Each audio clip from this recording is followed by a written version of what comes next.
ఆయనకి పాదాలు ఉండాలి కదా సార్. ముందు పాదయాత్ర చెయ్యాలంటే ఆయన పాదాలు ముఖ్యం.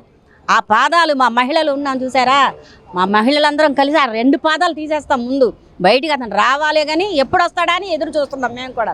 తప్పనిసరిగా అతను రావాలి, అతనికి పాదాలు లేకుండా చెయ్యాలి. మళ్ళీ యాత్రలు అంటూ చేయకుండా హాయిగా ఇంట్లో కూర్చొని కృష్ణారామ అని భజన చేసుకోవాలి.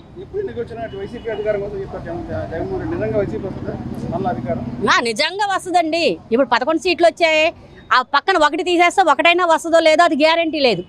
ఆ గ్యారంటీ ఉంటే రమ్మని చెప్పండి, తప్పనిసరిగా వచ్చి పోటీ పడమనండి.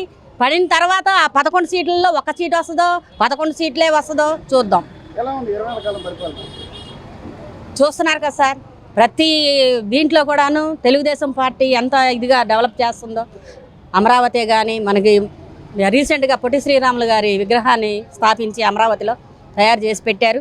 అన్నీ కూడాను చాలా చాలా డెవలప్ అవుతుంది. ఈ చదువుల నిమిత్తమే కానీ మామూలుగా ఉద్యోగాల నిమిత్తమే కానీ ప్రతి విషయంలో కూడాను ఎంతో డెవలప్మెంట్ కనబడుతుంది. వాళ్ళకి కనబడట్లేదు, వైఎస్ఆర్సీపీ వాళ్ళకి కనబడట్లేదు. వాళ్ళ కళ్ళు మూసుకుపోయి ఉన్నాయి కాబట్టి వాళ్ళకి కనబడదు.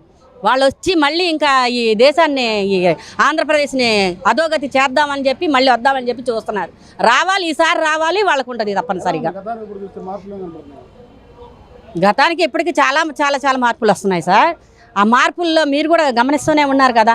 ఇప్పుడు మళ్ళీ చంద్రబాబు నాయుడు గారు ఉంటేనే ఈ డెవలప్మెంట్ అనేది ఉంటుంది. తప్పనిసరిగా చంద్రబాబు నాయుడు గారు మళ్ళీ గెలవాలని చెప్పి మేమందరం ఆశిస్తాం.